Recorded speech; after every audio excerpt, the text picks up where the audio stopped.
Buenos días, venimos de parte de la Escuela de Medicina y les vamos a presentar la traducción. Bueno, como objetivo tenemos conocer los pasos y componentes importantes de la síntesis de proteínas. En este video estaremos hablando en generalidades con proteínas, código genético, el tambaleo y el marco de lectura. Al igual hablaremos del ARN de transferencia, los ribosomas, los poliribosomas y los importantes pasos de la síntesis de proteína, los cuales incluirán la iniciación, elongación y terminación, al igual que las diferencias entre procariotas y eucariotas. Aunque vamos a ver en otros videos la replicación y la transcripción, en este caso solamente nos estaremos enfocando en la traducción.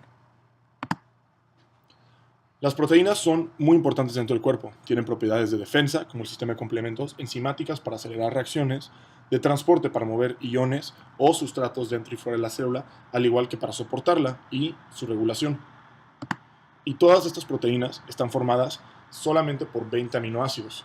Estos 20 aminoácidos se pueden dividir en polares, no polares, positivos, negativos o aromáticos, solamente difiriendo en su grupo radical, ya que contienen todos una misma estructura. Esta estructura consiste en un grupo carbono, un grupo COO, un amino y un hidrógeno.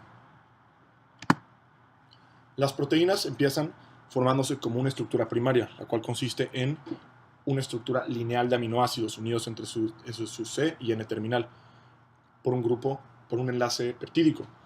Estos se doblan después en beta plegadas o alfa hélices para formar una estructura secundaria. Posteriormente se vuelven a doblar en sí mismas para formar una terciaria y muchas terciarias unidas formarían una estructura cuaternaria, la cual podría tener una función. Sabemos que existen 4 bases nitrogenadas dentro del ARN mensajero, cual se necesita para codificar los 20 aminoácidos que tenemos. Con 4 bases nitrogenadas no tenemos suficiente para poder crear los 20 aminoácidos. Entonces se propuso la teoría de que 2 bases nitrogenadas codificaran para un aminoácido. Esto daría un total de 16, aún no completando lo que necesitaríamos para nuestros 20 aminoácidos. Entonces se descubrió que en realidad lo que utilizamos es una tercia, un triplete de bases nitrogenadas, las cuales formarían un codón. Esto da 64 posibles combinaciones y a la estructura del tambaleo, la cual vamos a hablar posteriormente. Esas 64 combinaciones diferentes son 61 para aminoácidos y existen 3 que podemos ver aquí que en realidad no codifican para ningún aminoácido, los cuales van a ser de terminación. Estos 20 aminoácidos pueden ser codificados por varios codones, lo cual le da al código genético que sea degenerado. Para la hipótesis del tambaleo tenemos la razón por la cual el código genético puede ser degenerado, el cual las primeras 2 bases nitrogenadas son fijas, pero la tercera tiene cierta flexibilidad. Si el primero es una guanina, entonces sabemos que un uracilo o una citosina pueden estar en el tercer lugar. Una citosina va a hacer que pueda haber una guanina solamente y una adenina solamente un uracilo, pero el uracilo puede hacer que entre una adenina y una guanina y la inosina un uracilo, una citosina o una adenina. Otro factor importante sería el marco de lectura. Sabemos que UAG sería el codón de inicio, codifica para medionina, aunque podría variar para UG y UGG en algunos casos. El código genético funciona en torno a su marco de lectura, ya que si recorremos solamente una base nitrogenada, puede cambiar todo el significado del marco de lectura, dado a que podría codificar para otro aminoácido y dejar a la proteína sin función. El ribosoma está constituido por ARN ribosomal y proteínas, formando 2 subunidades, una pequeña y otra grande, con un hueco donde se da la síntesis de proteínas o traducción. Se encuentran tanto en bacterias como en eucariotas, diferenciándose en tamaño y número de proteínas. Por ejemplo, en eucariotas, la subunidad mayor es de tamaño 60S y la menor de 40S, dando un total de 80S. En el citosol pueden encontrarse de forma libre, formando polirribosomas o asociados al retículo endoplásmico. El ribosoma posee 3 sitios de unión: el sitio A, donde se une el aminoácido ARNT; el sitio P, donde se encuentra la cadena naciente o donde se forma el enlace peptídico; y el sitio E de exit, que es donde se libera el ARNT libre. De aquí va saliendo la proteína. Traducción. En la traducción hay 3 pasos que se deben llevar a cabo para que ésta tenga su función. La iniciación, la cual tiene 3 pasos centrales. El mRNA se une a la subunidad menor del ribosoma. El tRNA iniciador se une al mRNA mediante apareamiento de bases entre el codón y el anticodón. La subunidad mayor del ribosoma se une al complejo de iniciación. Para que esto ocurra, pongamos de ejemplo la iniciación en las bacterias. El mRNA se puede unir a un ribosoma únicamente si las subunidades ribosomales están separadas. Por tanto, el factor de iniciación IF3 se une a la subunidad menor del ribosoma para evitar que la subunidad mayor se una también, porque la subunidad mayor y la menor tienden a estar unidas en el citoplasma. Durante la iniciación, el ribosoma cubre el codón iniciador y la secuencia Shine-Dalgarno. Esta secuencia lo que permite es que al RNA se le una la subunidad menor y posicione el ribosoma directamente sobre el codón iniciador.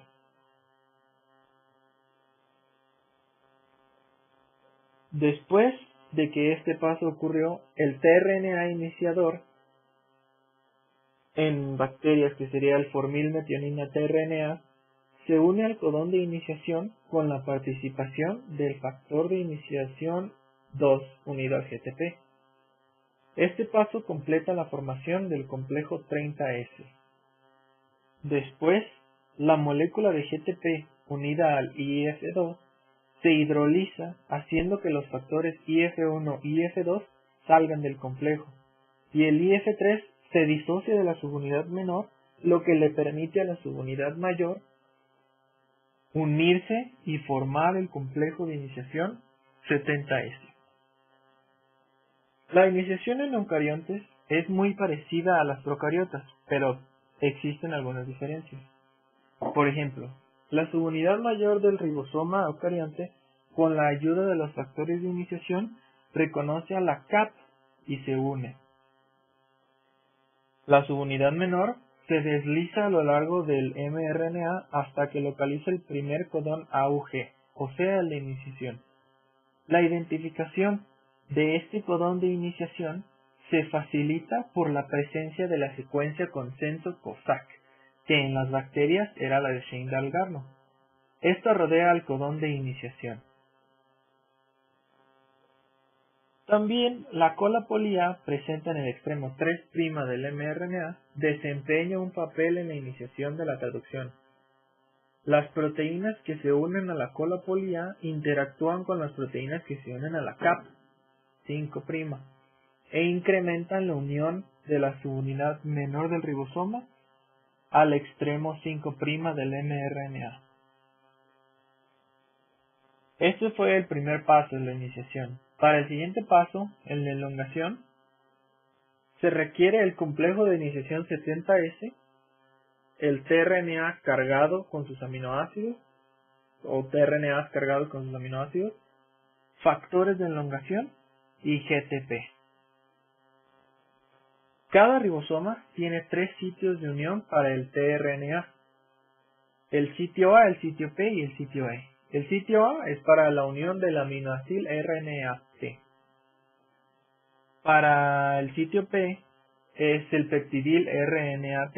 Este contiene la cadena creciente de aminoácidos y es donde se genera el enlace peptídico.